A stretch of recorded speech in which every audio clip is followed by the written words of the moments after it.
Chapter 1. The Gathering at Greystone Manor. The mist clung to the hedgerows as if reluctant to release its hold on the countryside.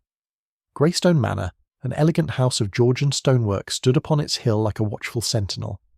The gravel drive, newly raked, glittered faintly under the dull autumn light, and the skeletal trees bowed in obeisance to the brisk wind that whispered through the grounds. It was on such a morning that Captain Arthur Hastings, lately returned from an extended stay abroad, found himself once again in the company of his dearest friend, Hercule Poirot. Hastings, never entirely able to reconcile himself to the detective's fussy ways, nonetheless admired his brilliance with unabashed loyalty. They had been invited, much to Hastings' surprise, to Greystone Manor by Lady Helena Barrington, a widow of considerable means and reputation, who was hosting a weekend gathering for a curious assortment of acquaintances. As the motor-car drew to a halt before the manor's sweeping steps, Hastings observed, "A fine house, Poirot. Though I must confess I cannot see why we have been summoned. Surely Lady Barrington has no need of detectives." Poirot, impeccably dressed in his grey suit with spats gleaming white, adjusted his moustache with satisfaction. "My dear Hastings, one never knows. A lady who has suffered the misfortune of a widowhood may invite company for reasons that extend beyond mere sociability. It will be most instructive to observe." They were ushered inside by a solemn butler named Wren, whose quiet efficiency suggested many years of loyal service. The great hall was warmed by a crackling fire, the scent of polish and beeswax heavy in the air. Already gathered were several guests, each turning with curiosity as Poirot and Hastings were announced. There was Lady Helena herself, tall and austere, her greying hair swept into an elegant chignon. Though not yet 60, grief had etched itself upon her features, softening her dignity with a perpetual shadow of sorrow. She welcomed them warmly, clasping Poirot's hand with unexpected eagerness. "My dear Monsieur Poirot, how good of you to come. I could not have hoped for a more distinguished guest. And Captain Hastings, what a pleasure. I fear I have gathered rather a motley company, but I do hope you will forgive the intrusion upon your time," Hastings murmured politely, while Poirot inclined his head. "Madame, it is always a pleasure to serve, in whatever small way I may be useful." The other guests were introduced with varying degrees of ceremony. There was Colonel Richard Arbuthnot, a gruff retired officer with a booming voice, whose scarlet complexion betrayed an enthusiasm for port. Miss Constance Blake, a spinster of sharp features and sharper wit, regarded everyone with the air of one who expects to be disappointed. Young Edward Harrington, Lady Helena's nephew and heir, lounged carelessly by the fire, his handsome face marred by an insolent smile. His fiancée, Miss Violet Trent, a nervous but pretty creature, clung to his arm as though for reassurance. Also present was Dr. Leonard Vale, the village physician, whose thoughtful eyes betrayed a mind more observant than his unassuming manner suggested. Lastly, Mrs. Dorothy Cray, Lady Helena's long-time companion and housekeeper, hovered with a mixture of deference and protectiveness. The group assembled for tea in the drawing-room. Conversation flowed easily enough, though beneath the surface Hastings detected a curious tension. Colonel Arbuthnot spoke too loudly, Miss Blake too cuttingly, and young Harrington treated his aunt with a barely concealed impatience that struck Hastings as distinctly ungrateful. Lady Helena herself poured tea with a steady hand, though her eyes seemed clouded with some private burden. Poirot, meanwhile, sat with feline grace, his gaze flitting from one guest to another.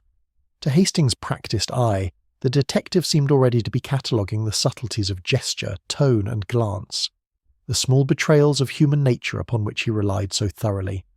At one moment, as Lady Helena handed a cup of tea to Miss Blake, Poirot leaned closer to Hastings and whispered, "Observe, mon ami, how the good lady hesitates ever so slightly before choosing which cup to bestow. There, already, is the drama of human psychology." Hastings frowned. "Surely, Poirot, you don't mean to suggest anything sinister. We have only just arrived." Poirot merely smiled, stroking his moustache. "One does not suggest, Hastings. One merely observes, and one observes everything." Dinner that evening was a grand affair, the long mahogany table glittering with silver and crystal. Yet the atmosphere remained curiously strained. Young Harrington spoke at length about his plans to sell portions of the estate, a notion that drew a sharp rebuke from Miss Blake, who valued tradition above all else. Colonel Arbuthnot told an interminable story of his days in India, which Violet Trent endured with painful politeness. Dr. Vale interjected only occasionally, yet Hastings noticed his eyes linger on Lady Helena with an expression bordering on concern. Afterwards, the company gathered once more in the drawing-room for coffee and liqueurs. The fire burned low and shadows danced across the panelled walls. Lady Helena, seated in a high-backed chair, looked more weary than ever. At one point she murmured, "It is a strange comfort to be surrounded by those one has known so long, and yet—" She trailed off, leaving the sentence unfinished. A silence descended until Mrs. Cray briskly suggested that it was time everyone retired. As Poirot and Hastings ascended the grand staircase, Hastings said quietly, "There's something rather queer about this house, Poirot. The way they look at one another, it's as though they are keeping secrets." Poirot's eyes gleamed. Secrets, Hastings, are the very essence of humanity. But sometimes, one secret, too many may lead to tragedy. Chapter 2. The Poisoned Cup. The following morning broke with a weak sun struggling through a veil of clouds. The frost upon the lawns glittered like powdered glass, and the air carried the sharp bite of the oncoming winter. Hastings awoke to find Poirot already impeccably dressed, seated by the window of their adjoining rooms, his moustache gleaming and his eyes alight with thought. "Mon ami," Poirot said softly, "today will bring a disturbance to the calm surface of Greystone Manor." One feels it. Like the faint crack before glass shatters, Hastings chuckled. "You sound like a prophet of doom, Poirot. Lady Helena seems in perfect health, and the house is well ordered. What could possibly occur?" Poirot only smiled enigmatically. "We shall see." Breakfast was served in the dining-room, though not all the guests appeared. Miss Blake complained of a headache and asked for her tray to be brought upstairs. Colonel Arbuthnot arrived late, blustering about the cold and cursing the cook for her weak kedgeree. Edward Harrington lounged in with his usual air of careless disdain, Violet Trent trailing nervously behind him. Dr. Vale seemed preoccupied, speaking little, while Lady Helena presided at the head of the table with her customary dignity, though Hastings noticed she barely touched her food. It was not until the late morning that the company gathered again for tea in the drawing-room. Lady Helena, insisting upon the ritual herself, directed Mrs. Cray to prepare the service with the china set she had inherited from her mother. The delicate cups, painted with tiny roses, were arranged upon a silver tray, the teapot steaming beside them. As the others conversed in subdued tones, Poirot observed with keen eyes the movements of each. Lady Helena poured with her usual composure, offering cups first to Violet and Edward, then to Colonel Arbuthnot, Doctor, Vale and Miss Blake, who had recovered enough to join them. Poirot himself declined, pleading delicacy of stomach, while Hastings accepted a cup with relish. The talk turned again to the future of Greystone. Edward, with an impudent laugh, declared that the house was a relic. "My dear aunt clings to it as though it were a holy shrine, but mark my words. In 10 years' time these old estates will be worthless. The land is what matters, and that I shall sell Lady Helena's hand trembled slightly as she replaced her cup upon its saucer. "You're too hasty, Edward." "This house has been in our family for generations," Miss Blake gave a sharp sniff. "Quite right. Young men are always eager to dismantle what they have not built. It is the curse of modernity."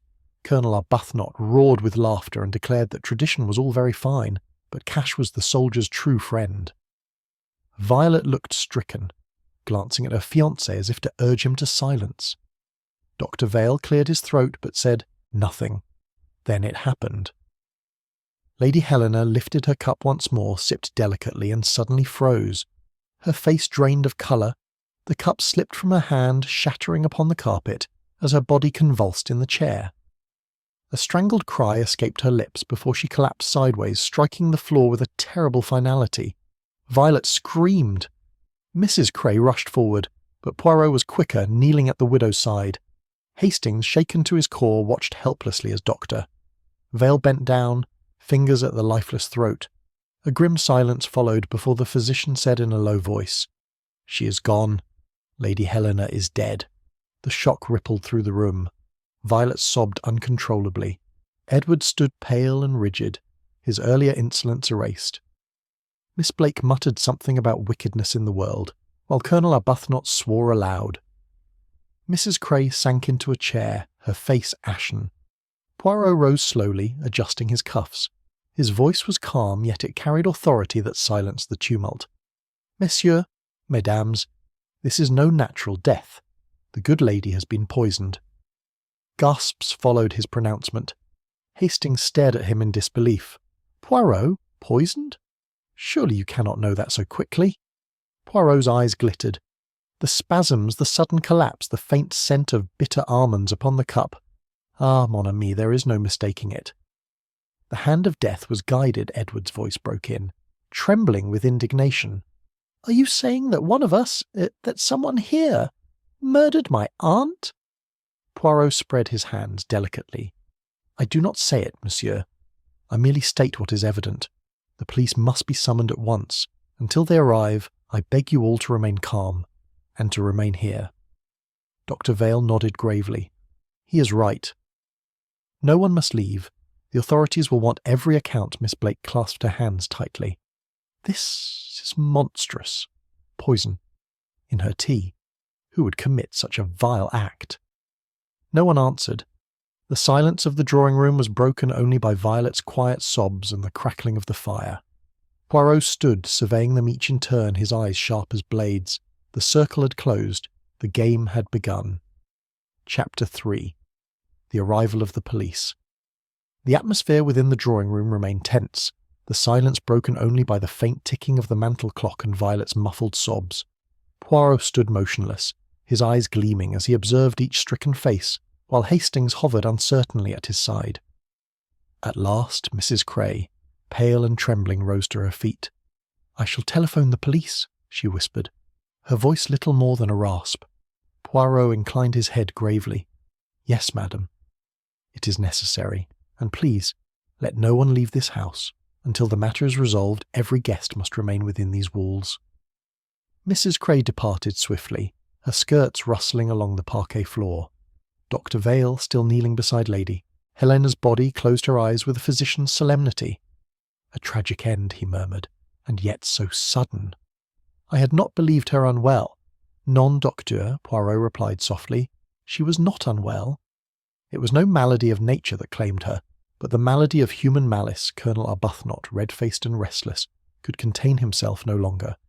Dash it all, Poirot, you mean to suggest that one of us here, under this very roof, slipped poison into the poor lady's tea? I'll not believe it." Poirot gave a slight bow. "You may believe what you please, Colonel. But belief does not change fact, and the fact, I fear, is murder." Hastings shivered, watching the unease spread like a contagion. Edward Harrington had retreated to a window, his arms folded tightly across his chest, his lips compressed. Violet clung to him, though he seemed indifferent to her distress.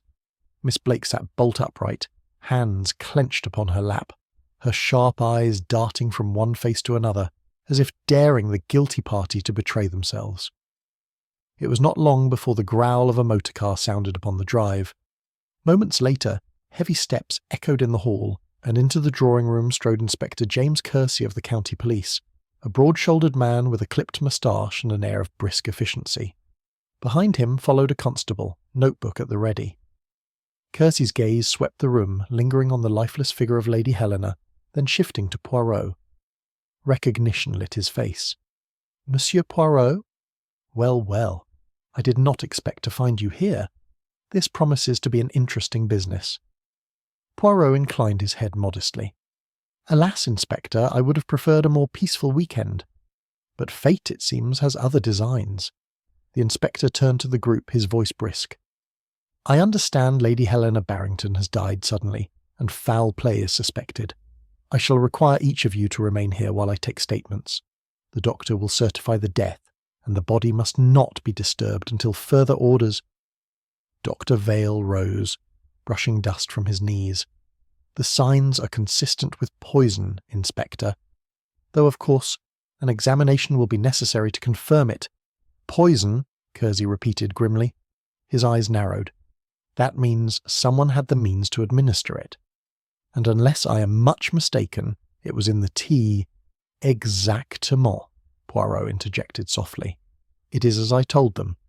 Death lay in the cup. Kersey regarded him with a mixture of respect and irritation. "Then perhaps you would do me the courtesy, Poirot, of allowing the police to conduct their inquiry in our own fashion." Poirot bowed, but naturally. "Yet if my observations may be of service, I am always at your disposal." The inspector grunted and began his questioning. He turned first to Mrs. Cray, who had returned with a face still drawn from shock. She explained the preparation of the tea, insisting that she herself had fetched the china and the silver tray, but that Lady Helena alone had poured for the guests. "So no one but Lady Helena touched the cups after they were set upon the tray?" Kersey asked sharply.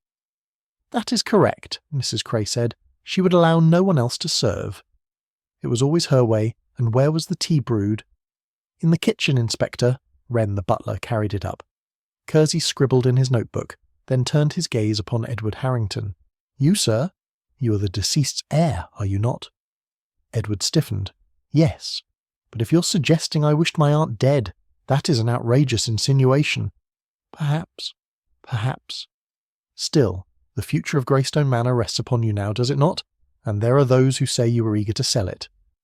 Edward's face darkened, but before he could reply, Violet cried out, "It is unjust, Inspector." "Edward would never harm his aunt. He has spoken of nothing but his admiration for her." Miss Blake gave a sharp laugh. "Admiration? Nonsense. The boy has been itching to lay hands on her fortune for years. Anyone with eyes could see it." "Silence!" Edward snapped. His voice trembled with fury. "You have always despised me, Aunt Constance. But how dare you accuse me in front of strangers?" Poirot lifted a hand. "Monsieur, madame, restraint, I beg you.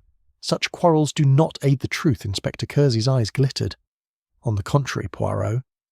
Quarrels often uncover what politeness conceals, and I intend to uncover everything."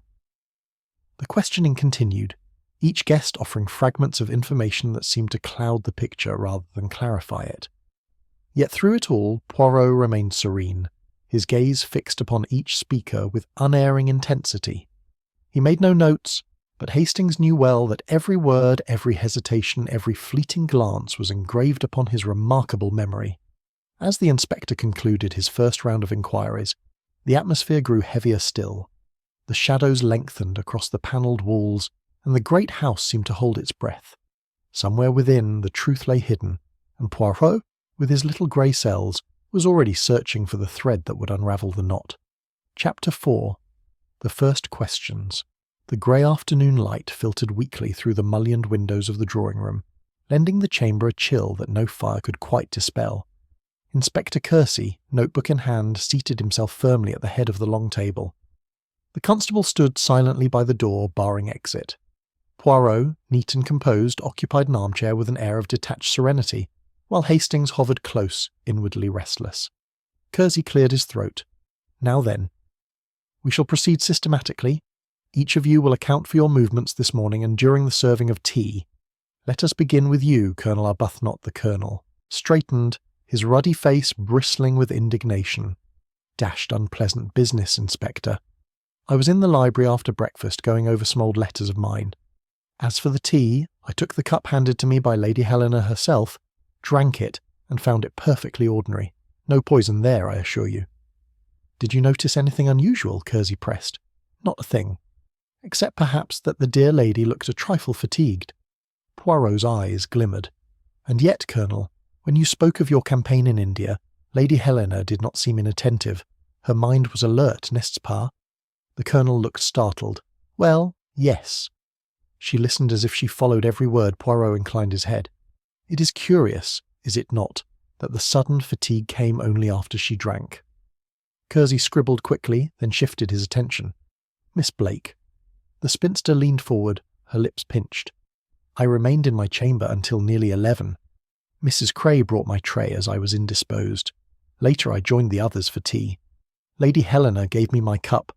Nothing remarkable occurred. But mark my words, Inspector, her nephew stood eager to inherit. I have seen the greed in his eyes. And as for that simpering girl," she darted a glance at Violet, "she would be only too glad to share in his good fortune." Violet gasped. "How cruel of you, Miss Blake. To speak so in such an hour—" "Truth is rarely gentle," Miss Blake returned coldly. "Enough," Kersey interrupted. Your suspicions are noted. Now, Doctor. Vale. The physician's voice was quiet. I visited a patient in the village during the early morning, but returned in time for tea. I saw nothing amiss until Lady Helena collapsed. I examined her at once, but life had fled. Did she suffer any known ailments? Kersey asked. None of a fatal kind. Some anxiety, some sleeplessness, but she was otherwise in sound health. Poirot leaned forward delicately. Tell me, Doctor, when you bent to her, you did not remark the odour upon her lips.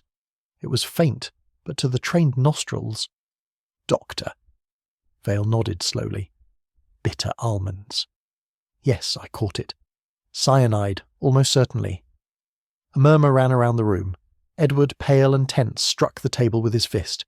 This is insufferable. Must we endure this charade? My aunt is dead, and you sit here picking us apart like insects. Calm yourself, Kersey said sharply. You are next. Your account, if you please. Edward's voice was taut. I was with Violet in the morning room before tea. My aunt served me a cup as she did the others. I drank it without harm, as you can see. Beyond that, I have nothing to say. And you, Miss Trent? Violet's hands trembled as she clutched her handkerchief. Edward speaks truth.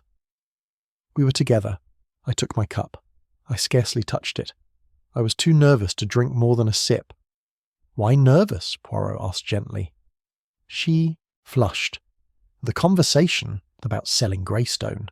I knew it would end in quarrels. It always does. Kersey tapped his pencil. Mrs. Cray? The housekeeper clasped her hands tightly. I supervised the laying of the tea things, as always.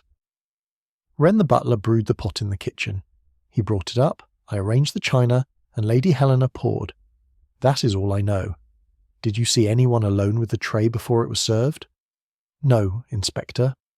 The tray did not leave my sight until it reached Lady Helena's hands, Poirot interjected softly. Yet, madam, you hesitated when first asked. Reflect carefully. Was there no moment, however brief, when the tray was left unattended? Mrs. Cray faltered. Well, perhaps for a moment, when Wren carried it through the pantry. But surely, he has been with the family for decades. He would never... Poirot spread his hands. We do not accuse. We observe Inspector Kersey closed his notebook with a snap. Very well. Each of you will remain available for further questioning. For now, the room is sealed, and the body will be removed for examination. Poison leaves traces, and we shall know more soon.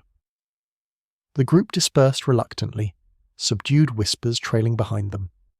Hastings followed Poirot to the corner, lowering his voice. Poirot, what do you make of it? Everyone drank from the same pot, yet only Lady Helena died.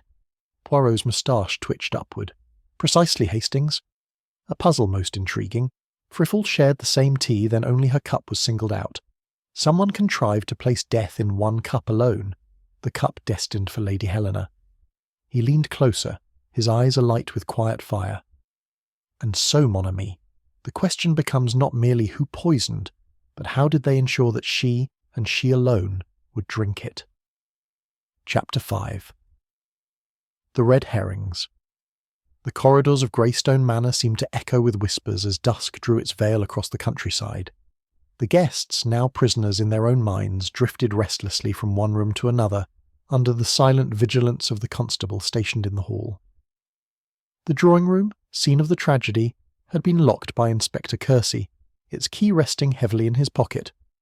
Poirot, serene as ever, chose to remain in the morning-room, where Hastings joined him.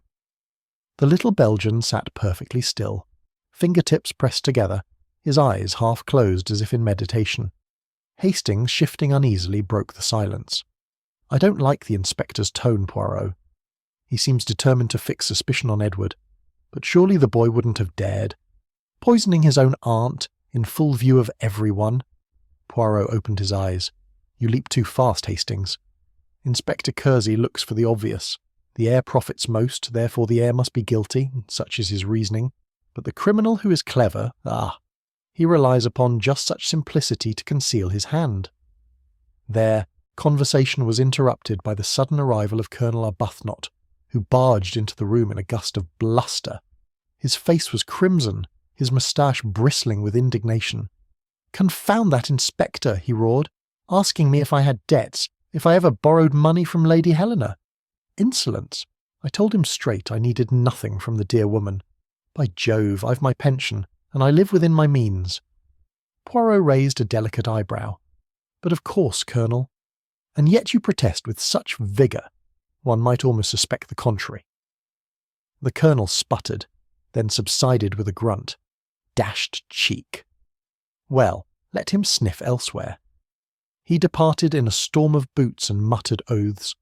Not long after, Violet Trent appeared timidly at the door, her eyes swollen from weeping. She hesitated before approaching Poirot. Monsieur Poirot, forgive me, but Edward is in despair. He fears the inspector will make a scapegoat of him. Poirot inclined his head sympathetically. It is natural he should fear mademoiselle, since he inherits so much. But tell me, do you believe him innocent? Yes, she said firmly, surprising Hastings with her sudden strength. Edward is hot-tempered, reckless perhaps, but he is no murderer. He loved his aunt. In his way, Poirot studied her gravely. Love, mademoiselle, may wear many masks. But your loyalty is admirable. As Violet left, Miss Constance Blake entered briskly, her eyes glittering with suppressed energy. If you wish to know the truth, Monsieur Poirot, you must look no further than Edward Harrington.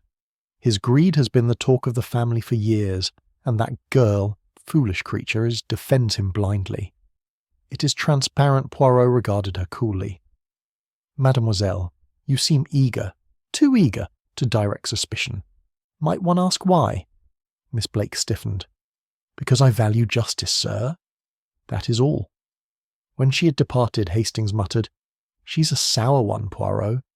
But surely even she wouldn't. Poirot held up a finger. Attend, Hastings.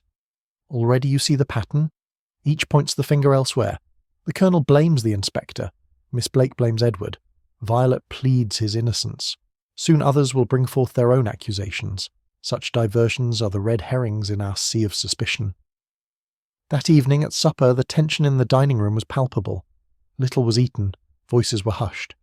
Poirot watched as Mrs. Cray fussed with the serving dishes, her hands trembling. Dr. Vale spoke quietly with her, his tone almost protective. Edward brooded in silence, ignoring Violet's attempts to comfort him.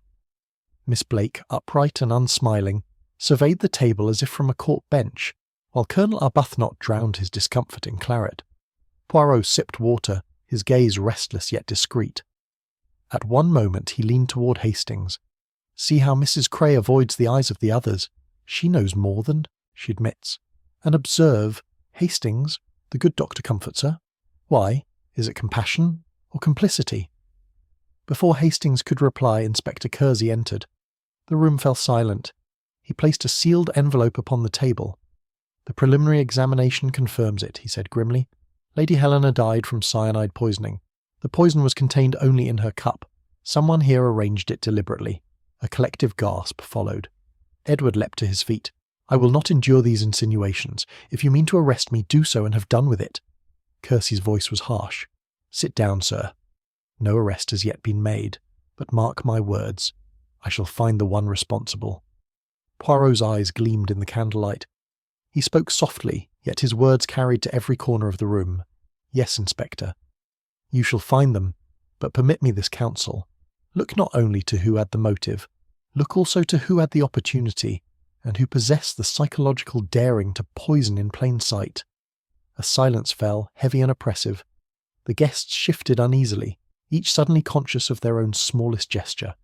Hastings glanced at his friend and saw the familiar spark, the sign that Poirot's little grey cells were already tracing the path toward truth. Chapter 6. The cup in question. The following morning dawned sullen and grey, the sky heavy with the promise of rain. A damp chill pervaded Greystone Manor, creeping even into the great dining room where a silent breakfast was laid. Few ate. The butler, Wren, moved like a ghost between the guests, his face expressionless, his tread soundless. Poirot, immaculate as ever, examined the teacups from the previous day, now carefully arranged upon a sideboard under Inspector Kersey's instructions. Each was delicate porcelain, painted with roses and edged in fine gilt. One cup alone lay in fragments swept neatly together, Lady Helena's broken as it fell from her hand. Mon Dieu, Poirot murmured, bending to inspect the shards. So small a vessel, Hastings, and yet it carried death. Hastings shuddered. It's uncanny, Poirot. All the cups were filled from the same pot, yet only hers bore the poison. How can that be? Poirot lifted one shard delicately with his gloved fingers. It is simplicity itself, if one knows where to look. The question is not whether the poison was in the pot, but how it came to rest in one cup alone. Did someone drop it in beforehand? Did someone contrive to add it at the moment of pouring? Or, his eyes gleamed, was the cup itself prepared in advance? Inspector Kersey entered, his heavy tread echoing on the parquet. Still at it, Poirot? I have men making inquiries in the village. Any of the servants could have slipped poison into the tea. Poirot gave a delicate shrug. Ah, the servants. Always it is so convenient to blame them. But reflect, Inspector, would Lady Helena have accepted a cup from Wren's hand? Number. She herself poured and distributed. And to whom did she give the fatal cup? To herself. Consider, then, the precision required. Kersey frowned. You mean someone tampered with the cup beforehand? Possibly. Perhaps a trace of cyanide concealed where the hot tea would release it. But let us not run before we walk. First, let us ask, who had the opportunity to prepare the tray before it entered the drawing-room? At that moment Mrs. Cray was summoned. She appeared pale, her hands twisting a handkerchief. I told you all I know, Inspector. The tray was set in the kitchen. Wren brewed the tea. I fetched the china from the cabinet, and Lady Helena carried out the serving herself. Poirot's gaze was sharp. And was the cabinet locked, madame? Mrs. Cray hesitated. Yes, though the key was always in Lady Helena's writing desk. Any of us could have taken it.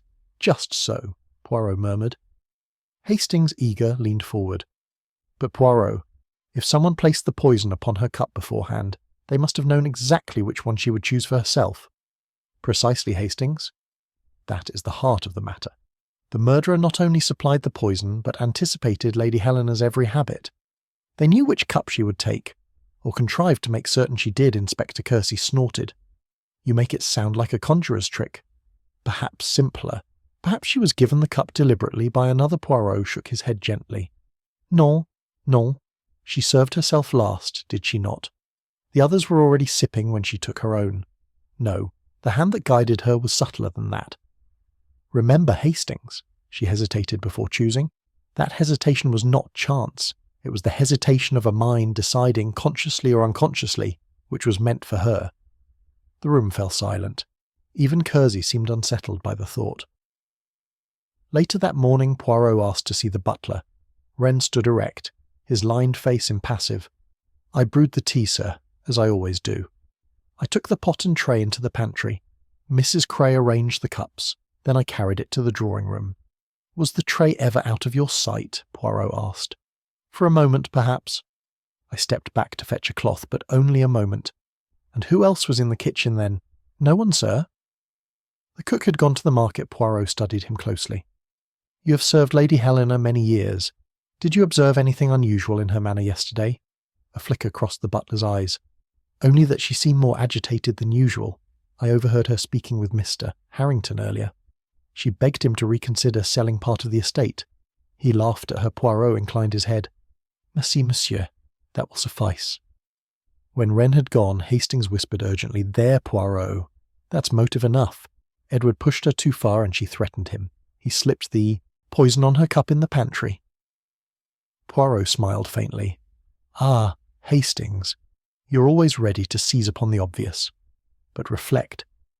Would the rash young man, so careless of himself, be capable of such delicate forethought? Poisoning requires calm nerves, precision, and patience. No, no, there is another hand here. He tapped one of the unbroken cups thoughtfully. The truth, Hastings, lies in porcelain and psychology.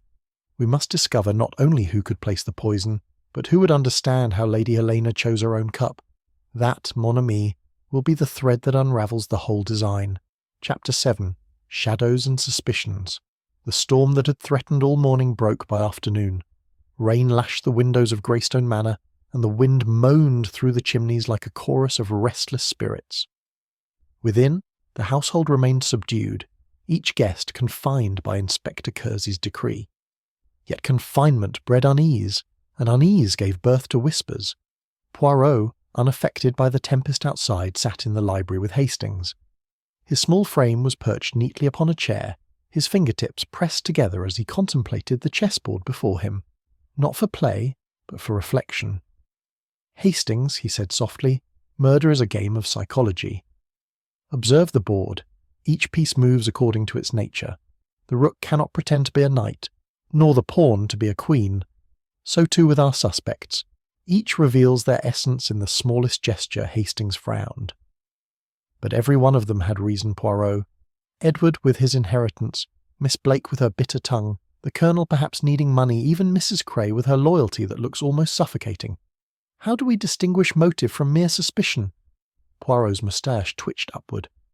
"By watching how they lie, mon ami, for lies are never equal. Some reveal more truth than honesty itself." The door creaked open, and Mrs. Cray entered, pale and trembling. She glanced about nervously before approaching Poirot. "Monsieur, I must speak. I cannot keep it to myself any longer." "Please, madame," Poirot said gently, "sit. Unburden yourself." She sank into a chair, clutching her hands. "Yesterday, before the tea, Lady Helena confided to me. She had received an anonymous letter. It warned her that danger threatened her in her own house. She showed it to me. Oh, I begged her to summon you at once. That is why she invited you, Monsieur Poirot." "She feared for her life," Hastings exclaimed. "Good heavens! Why did you not say this before?" Mrs. Cray's eyes filled with tears. "I was afraid.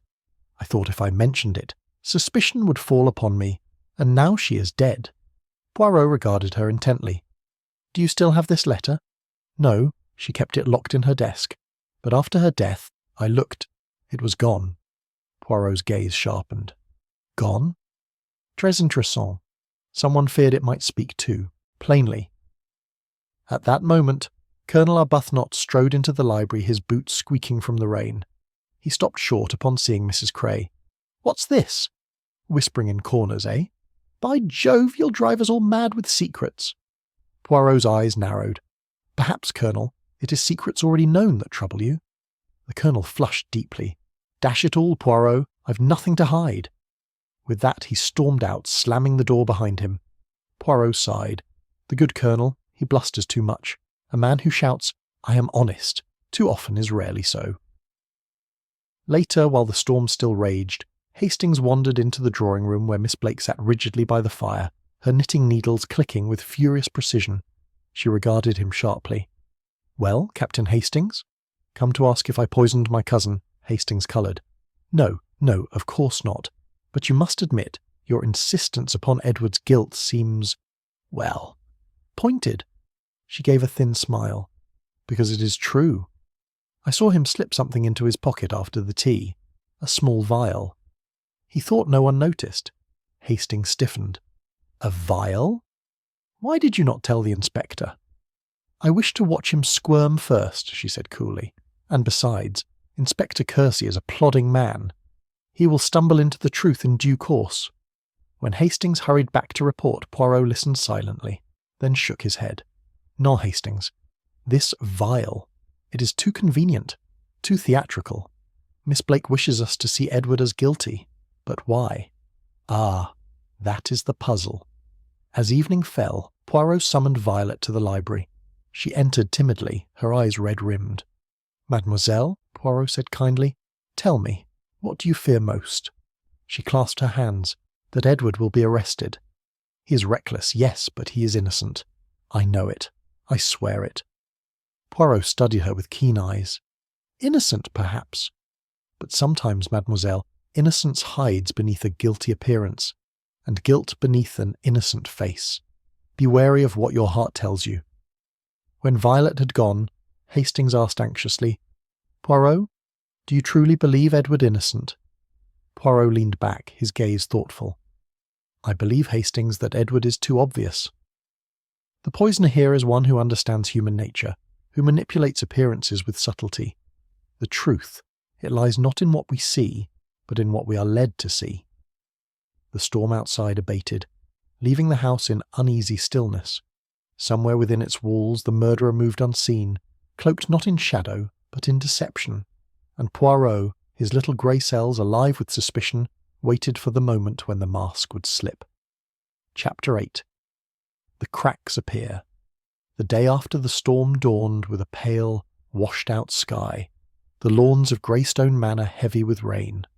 The house itself seemed wearier, as though the very stones had absorbed the weight of the tragedy. Within, the guests gathered uneasily for luncheon, the atmosphere brittle, every glance heavy with mistrust. Inspector Kersey kept watch with bulldog determination, yet his questioning had produced little more than contradictions. Edward remained sullen and defensive, Violet on the verge of tears, Miss Blake sharp-tongued, Colonel Arbuthnot blustering, Mrs. Cray fragile, and Dr. Vale quiet to the point of suspicion. Poirot, however, observed them all with an inscrutable calm. After the meal he withdrew once more to the library with Hastings.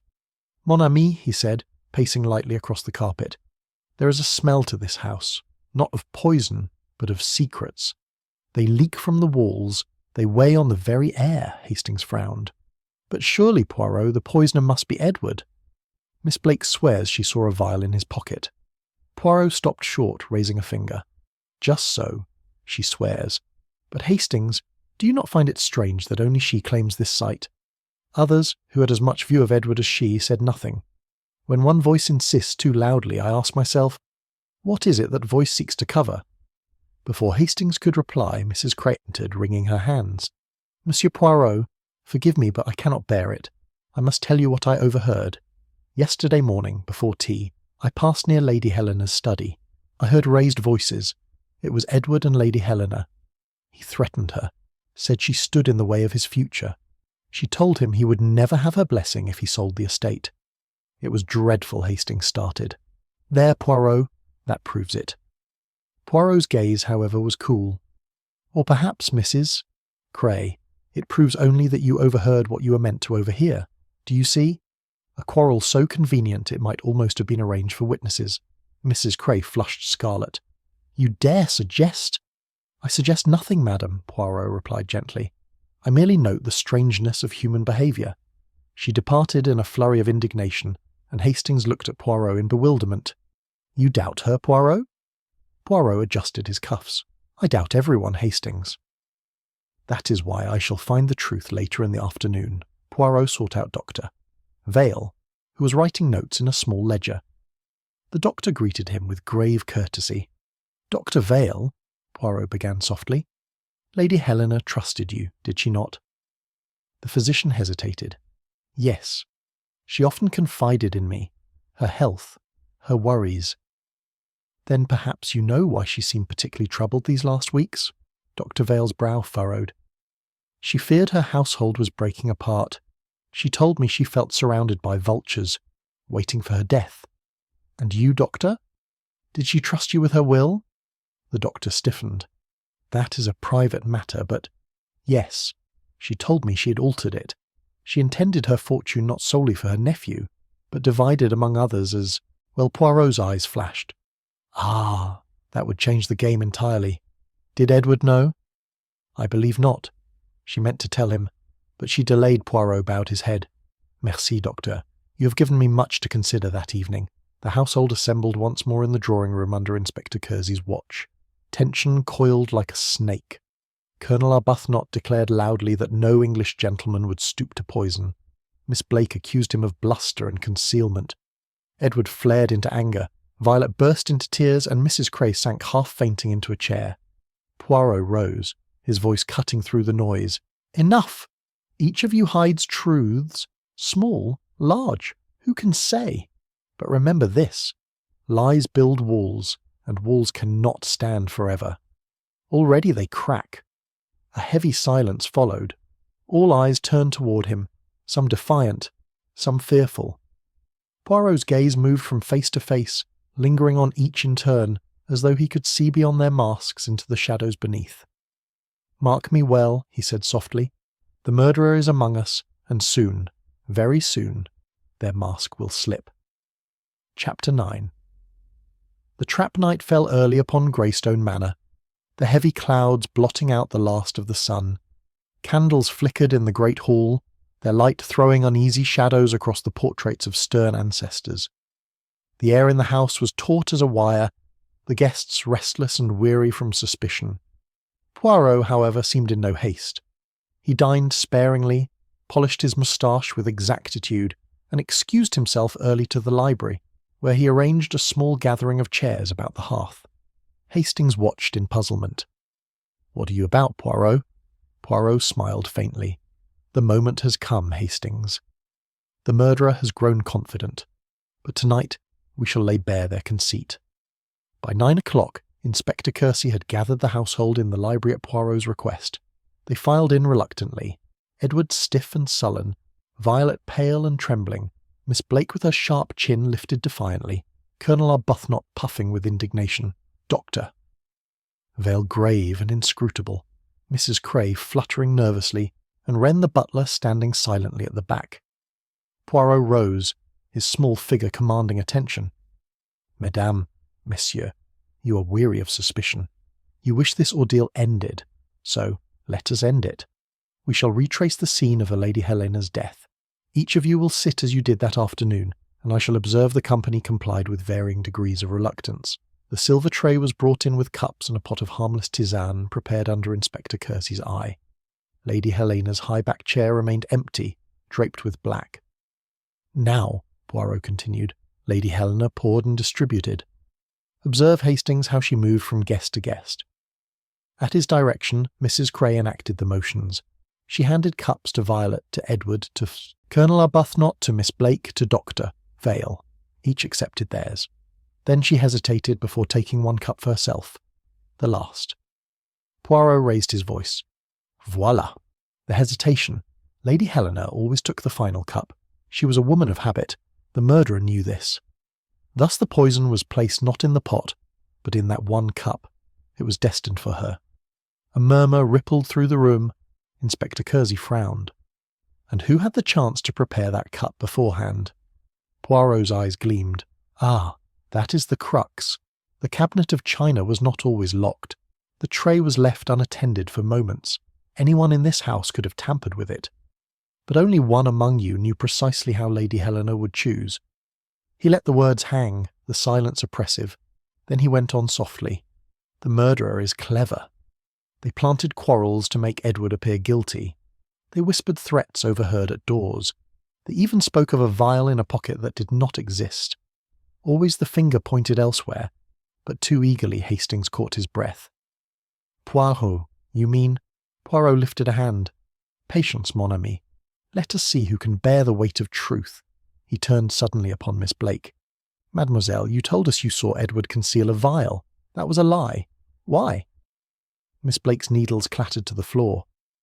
I only wish the inspector to act swiftly. The boy has no respect. None, mademoiselle, Poirot interrupted sharply. You wish to divert attention. And yet, you're not the poisoner. Your malice is too obvious, too shallow. No, the hand we seek is subtler. He pivoted, his eyes settling upon Mrs. Cray. She started, her lips parting in protest. Poirot's voice grew quiet, inexorable. Madame, you loved Lady Helena. Your loyalty was plain, and yet it was you who admitted the tray might have been left unattended. You who confessed knowledge of the missing letter. You who wished to shield her from Edward's threats. And so, paradoxically, it is you who held her life most tightly, until you took it away. A gasp rose from the group. Mrs. Cray staggered to her feet, colour flooding her cheeks. No! I adored her. I served her faithfully for 30 years. Poirot's voice cut her protest. Just so. Adoration, but also possession. Lady Helena had changed her will. No longer would her fortune fall into your careful keeping. She meant independence, freedom from reliance upon you. That, madam, you could not abide. So you ensured she would never slip from your grasp. By slipping poison into the cup she would unfailingly choose. Mrs. Cray sank back, her body trembling. Violet cried out. Edward stared in disbelief. Colonel Arbuthnot muttered an oath. Poirot adjusted his cuffs, serene. The truth has begun to show itself, but still, Inspector, a final proof is needed, and tomorrow, with your permission, we shall produce it. Tonight, let the guilty one reflect their mask is crumbling. Chapter 10. The Reveal. The morning light fell pale and cold across the library of Greystone Manor. The household gathered once more at Poirot's request, their faces etched with fatigue and dread. The great clock ticked solemnly above the mantelpiece, marking each second with grim finality. Inspector Kersey stood to one side, his arms folded, waiting with a mixture of impatience and curiosity. Poirot rose. He was immaculate as ever, his moustache shining, his manner calm but grave. Hastings felt the old thrill of anticipation. Here, he knew the curtain would at last be drawn back. "Mesdames, Messieurs," Poirot began softly, "we have journeyed together through shadows. Each of you has known suspicion, each has trembled under the eye of the law, but only one among you bears the guilt of murder. Today, we strip away the last concealment." He paused, his gaze sweeping the room. Edward shifted uneasily. Violet clutched her handkerchief. Miss Blake stiffened. Colonel Arbuthnot frowned. "Doctor." Vale remained inscrutable, and Mrs. Cray sat with hands clasped tightly, her eyes fixed upon the floor. "Lady Helena Barrington," Poirot continued, "died of cyanide placed not in the teapot but in a single cup. Her own cup. Always she served the others first, always she kept the last cup for herself. The murderer relied upon this habit, and so placed the poison where only she would consume it. Inspector Kersey barked, "And who, Poirot, had the chance to tamper with that cup?" Poirot's finger lifted delicately. "One who had daily access to the china, one who could arrange the tray without raising suspicion, one whose devotion to Lady Helena concealed an all-consuming possessiveness. That person is Mrs. Dorothy Cray." A gasp echoed through the room. Violet cried out. Edward uttered a curse. Miss Blake dropped her knitting with a clatter. Mrs. Cray sat rigid, her face drained of colour. "No," she whispered hoarsely. "I loved her. I lived for her. I could not." Poirot's voice was gentle yet unyielding. "Just so, madame. You loved her too well. But Lady Helena had changed her will. She no longer intended to leave you the allowance and position you had come to rely upon. Her nephew would sell, the household would break apart, and you would be cast adrift. Your love turned to desperation, and so you devised a plan." He gestured toward the sideboard where the cups remained. "On the morning of her death, you prepared the tray. You handled each cup. In one, the one you knew she would keep for herself, you rubbed a trace of cyanide along the rim, concealed where the hot tea would dissolve it. No one else could have seen, for it was done before the tray was carried into the drawing-room." Mrs. Cray shook her head wildly. I never—" Poirot's eyes gleamed. "But you did. You revealed it yourself when you said the tray was left alone for a moment. That moment was yours, madam, and more. Lady Helena had received an anonymous letter warning of danger. That letter vanished after her death. Who had the chance to remove it from her desk? You, who hovered always at her side. You destroyed it, because it revealed too much. Her suspicion that the enemy was within her household." Inspector Kersey stepped forward. "Strong words, Poirot. But is there proof?" Poirot inclined his head. "Indeed. Dr. Vale examined the shards of the broken cup this morning under my suggestion. He found faint crystalline traces along the rim, proof the poison was not in the tea but on the cup itself. That cup was handled only by Mrs. Cray before it reached Lady Helena's lips. All eyes turned to the doctor, who nodded gravely. "It is true. The evidence is conclusive." A groan escaped Mrs. Cray. She buried her face in her hands. "I only wished to keep her safe. Without me, she would have been lost. But she meant to cast me aside. I could not bear it." Poirot's voice was quiet. "Madame, true love does not possess. It frees. Yours became a prison, and in your desperation you destroyed the one you claimed to cherish.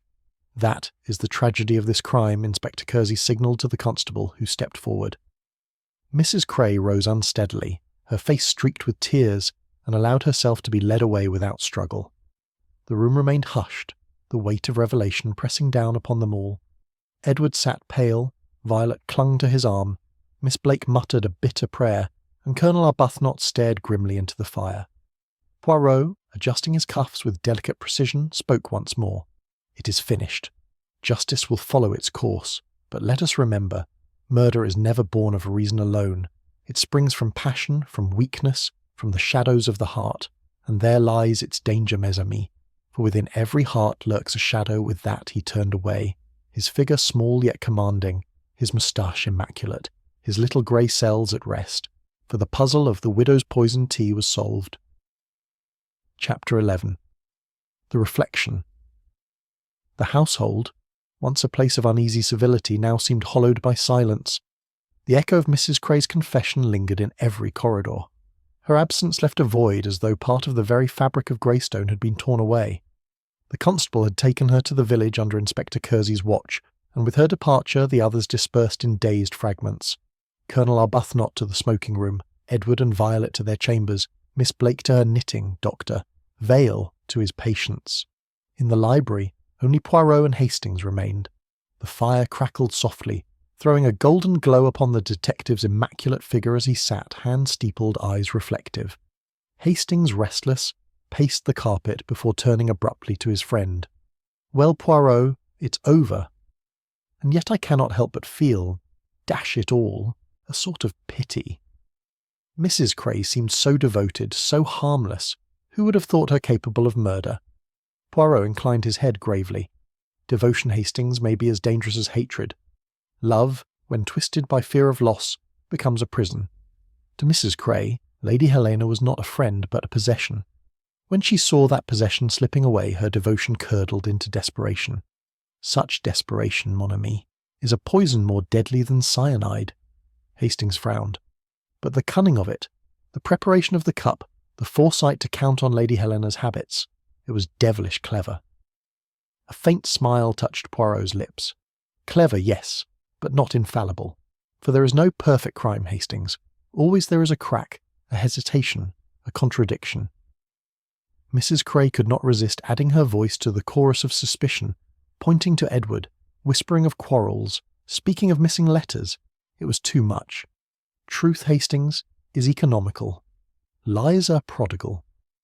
Hastings shook his head. And poor Lady Helena, she trusted her most loyal servant above all others. To be betrayed so— Poirot's gaze softened. It is always so. Betrayal comes not from enemies at the gate, but from those closest to the heart. That is why it cuts so deep. For a while they sat in silence, the fire's glow warming the heavy stillness. Outside the rain had ceased, and a weak sun broke through the clouds, casting pale beams across the sodden lawns. At last Hastings stirred. "And what of Edward, Poirot? Do you think he will do better with the estate now?" Poirot shrugged delicately. "That, mon ami, is not for us to say. Perhaps he will squander, perhaps he will learn, but the shadow of murder will linger in these halls, and even the reckless youth cannot ignore it forever." He rose, adjusting his cuffs with his customary fastidiousness. "For us, Hastings, the matter is concluded. Justice has been served. Let others rebuild what was broken." Hastings watched as Poirot moved to the window, gazing out across the drenched gardens, where the last leaves clung stubbornly to the branches. There was something solitary, almost melancholy in the small figure so precise and composed. "Poirot," Hastings said quietly, "sometimes I wonder, does it not weary you? To see always the darkness in people's hearts?" Poirot turned, his eyes alight with a curious gentleness. "Ah, Hastings, it is not only darkness one sees. In solving a crime, one glimpses also the light.